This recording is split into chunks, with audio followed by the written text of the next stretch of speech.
नमस्ते मेरी YouTube family, कैसे हैं आप सब। आई होप आप सब स्वस्थ मस्त चकाचक होंगे। फैमिली दुनिया घूमो चैनल में आपका स्वागत है। दोस्तों, इतिहास के पन्नों को पलटकर आज के इस वीडियो में बात करेंगे हुमायूं का मकबरा के बारे में और इसके साथ ही साथ जानेंगे हुमायूं मकबरे के फैक्ट्स और इसके कुछ अनसुने रहस्य के बारे में। तो चलिए वीडियो को शुरू करते हैं हुमायूं के मकबरे से। हिंदुस्तान में मुगल वास्तुकला का पहला उदाहरण नई दिल्ली के निजामुद्दीन पूर्वी पड़ोस में स्थित हुमायूं का मकबरा, जिसकी इतनी बेहतरीन कारीगरी और इतनी खूबसूरत बनावट ने भविष्य में ताजमहल को जन्म दिया।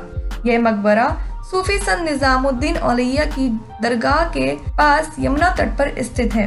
फारसी और मुगल स्थापत्य तत्वों को शामिल करते हुए यह एक अनोखा उद्यान मकबरा 16वीं शताब्दी के मध्य में मुगल सम्राट नसीरुद्दीन हुमायूं की याद में उनकी फारसी में जन्मी पहली पत्नी हमीदा बानो के आदेशानुसार बना था। आपको बता दें, इसका निर्माण 8 साल तक चला था। ऐसा बताया जाता है कि यह भूमि किलोकरी किले में गुलाम वंश के समय में हुआ करती थी और नसीरुद्दीन के बेटे तत्कालीन सुल्तान केकूबाद की राजधानी हुआ करती थी। यहाँ क्योंकि यमुना नदी के किनारे हजरत निजामुद्दीन की दरगाह थी। दोस्तों, यहाँ आपको बता दें, संत निजामुद्दीन को दिल्ली के काफी शासकों द्वारा माना जाता था और यह दिल्ली के काफी प्रसिद्ध संत रहे थे। 27 जनवरी 1556 में मुगल सम्राट हुमायूं की दीन पनाह भवन की सीढ़ियों से गिरकर दिल्ली में मृत्यु हो गई, जिसके बाद हुमायूं के शरीर को सबसे पहले दिल्ली के पुराने किला में उनके महल में दफनाया गया था। इसके बाद इसे खंजर बेग द्वारा पंजाब में सरहिंद ले जाया गया और 1558 में इसे सम्राट हुमायूं के बेटे तत्कालीन मुगल सम्राट अकबर ने देखा और बाद में उन्होंने 1571 में मकबरे का दौरा किया।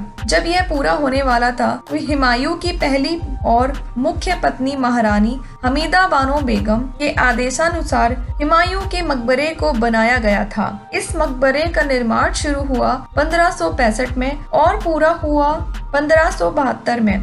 ऐसा बताया जाता है इसको बनवाने में जो लागत लगी वो 15 लाख रुपए थी, जिसका भुगतान पूर्ण रूप से उनकी पत्नी के द्वारा किया गया था। उनके पति के गुजर जाने के बाद महारानी इतनी दुखी थी कि उन्होंने अपना जीवन एकमात्र इसी उद्देश्य के लिए समर्पित कर दिया था। अकबर के शासनकाल के दौरान लिखे गए 16वीं शताब्दी के विस्तृत दस्तावेज आईन अकबरी के अनुसार बेगा बेगम ने मकबरे के निर्माण का देखरेख किया। इस मकबरे के निर्माण का जिक्र करने वाले कुछ समकालीन इतिहासकारों में से एक अब्द अल कादिर बदाऊनी के अनुसार इसे फारसी वास्तुकला मिराग मिर्जा गियास द्वारा डिजाइन किया गया था, जिसे महारानी बेगा बेगम के द्वारा चुना गया था। यहाँ आपको बता दें, संरचना होने से पहले ही गियास की मृत्यु हो गई थी, जिसके बाद उनके बेटे सैयद मोहम्मद इब्न मिराग गियासुद्दीन ने पूरा किया था। हुमायूं के मकबरे के विशाल पैमाने को उनके पिता काबुल में पहले मुगल सम्राट बाबर के मकबरे से एक प्रस्थान माना जाता है।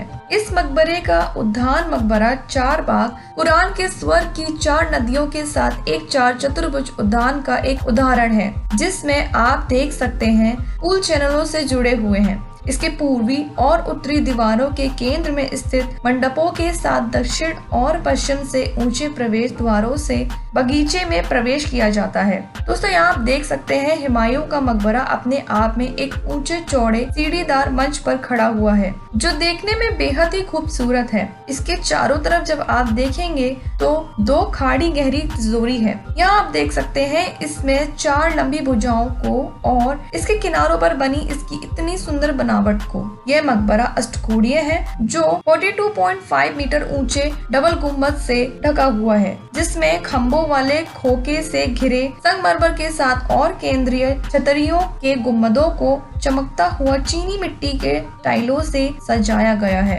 यहाँ हर एक पक्ष के बीच में बड़े धनुषाकार मेहराबों द्वारा गहराई से रिक्त किया गया है। इसके अंदर जब आप देखेंगे तो एक बड़ा अष्टकोणीय कक्ष है, जिसमें गलियारों या गैलरी से जुड़े कुंभदार छत के डिब्बे जैसा दिखता है और ऐसा ही सेम दूसरी मंजिल पर भी देखने को मिलता है। दोस्तों, यहाँ मैं आपको एक इंटरेस्टिंग बात बता दूं। ऐसा बताया जाता है कि इसमें इस्तेमाल होने वाले संगमरमर और लाल बलुआ पत्थर का यहाँ पहली बार इतनी ज्यादा मात्रा में प्रयोग किया गया था, जिसे उस वक्त के वास्तुकार मिर्जा घायक ने डिजाइन किया था। मकबरे के आसपास इसके खूबसूरत बगीचे उसकी खूबसूरती को और बढ़ा देते हैं। दोस्तों, एक और यहाँ आपको इंटरेस्टिंग बात बता दूं कि हुमायूं के बगीचे मकबरे को मुगलों का छात्रावास भी कहा जाता है, क्योंकि कक्षों में 150 से ज्यादा मुगल परिवार के सदस्य दबे हुए हैं। परिसर में मुख्य इमारत हुमायूं का मकबरा है, लेकिन यहाँ इसके अलावा मुगल सम्राट हुमायूं के मकबरे से करीब 20 वर्ष पुराना शेर शाह के अफगान दरबारी ईशा खान का मकबरा भी दर्शनीय है, जिसे 1547 में बनाया गया था, जिसे ईशा खान का मकबरा भी कहा जाता है। ईशा खान ने अपने जीवन काल में इस मस्जिद और मकबरे को बनवाया था, जहाँ उस समय लोग आकर यहाँ नमाज पढ़ा करते थे। ऐसा भी बताया जाता है कि 20वीं सदी में यहाँ एक गांव बसा हुआ करता था। हुमायूं के सबसे बड़े शत्रु शेरशाह सूरी के दरबार में अमीर थे। यह अष्टकोणीय मकबरा, जिसे जालियों, टाइलों और गुंबदों से सजाया गया है। ये जो आप एरिया देख पा रहे हैं, यहाँ उस समय अपने राज्य की सुरक्षा के लिए सैनिक तैनात रहते थे। इस मकबरे के अंदर ईशा खान के अलावा उनकी पत्नी और परिवार के बाकी सदस्यों की भी कब्रें हैं। दोस्तों, ये जो आप विशाल दरवाजा देख रहे हैं, जिसका रास्ता बू हालिमा बगीचे की ओर जाता है। ऐसा बताया जाता है कि इस बगीचे की पश्चिम दीवार को 19वीं शताब्दी में तोड़कर प्रवेश द्वार बनाया गया था। आपको बता दें, बाबर के दरबार की बू हालिमा को महत्वपूर्ण सदस्य बताया जाता था, लेकिन इतिहास में इनका वर्णन काफी कम देखने को मिलता है। जब इसके बगल में आप देखते हैं तो 14 मीटर ऊंचा अरब सराई दरवाजा देखने को मिलता है, जिसमें संगमरमर और लाल पत्थर का प्रयोग किया गया है। यह दरवाजा परिसर में आने वाले देशी विदेशियों का ध्यान आकर्षित करता है। कुछ लोग ऐसा बताते हैं, जब हुमायूं के मकबरे का निर्माण हो रहा था, तब पर्सिया से शिल्पकारों मंगवाया गया था, जिन्हें समायोजित करने के लिए इस जगह का निर्माण कराया गया था। इस जगह के बारे में ऐसा बताया जाता है कि जब सम्राट हुमायूं की पहली पत्नी हाजी बेगम के तीर्थ यात्रा से वापस आते वक्त अपने साथ फारसी और अरब विद्वानों और मजदूरों को साथ लेकर आईं और इन लोगों के रहने के लिए ही इस जगह का निर्माण कराया गया था और तब से इसका नाम अरब सराय पड़ा। दोस्तों, आपको बता दें, इस जगह को लेकर ऐसे कई सारी कहानियां हैं, जिसमें एक कहानी यह भी है कि मुगल सम्राट बहादुर शाह जफर अपने पुत्रों के साथ हुमायूं के मकबरे में 1857 की क्रांति के बाद ब्रिटिश कॉन्वेंट से छुपे थे, जिन्हें अरब सराय में छुपने को कहा गया था, जिसके बाद जहां से उन्हें गिरफ्तार किया गया और अंग्रेजों ने उन्हें रंगून भेज दिया। दोस्तों, आपको एक बात और बता दूं कि बहादुर शाह जफर मुगल बादशाह तो थे ही, बल्कि वे उर्दू के कवि भी थे।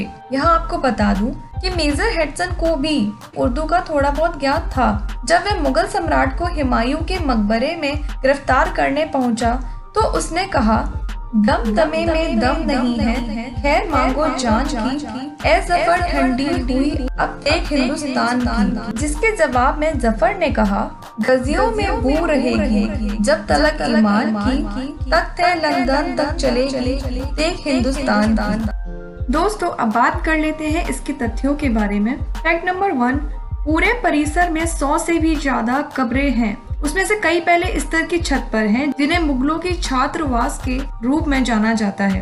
फैक्ट नंबर 2, ताजमहल के विपरीत, जिसे एक पति ने अपनी पत्नी की याद में बनवाया था, लेकिन हुमायूं का मकबरा एक पत्नी हमीदा बानो बेगम ने अपने पति के लिए बनवाया था।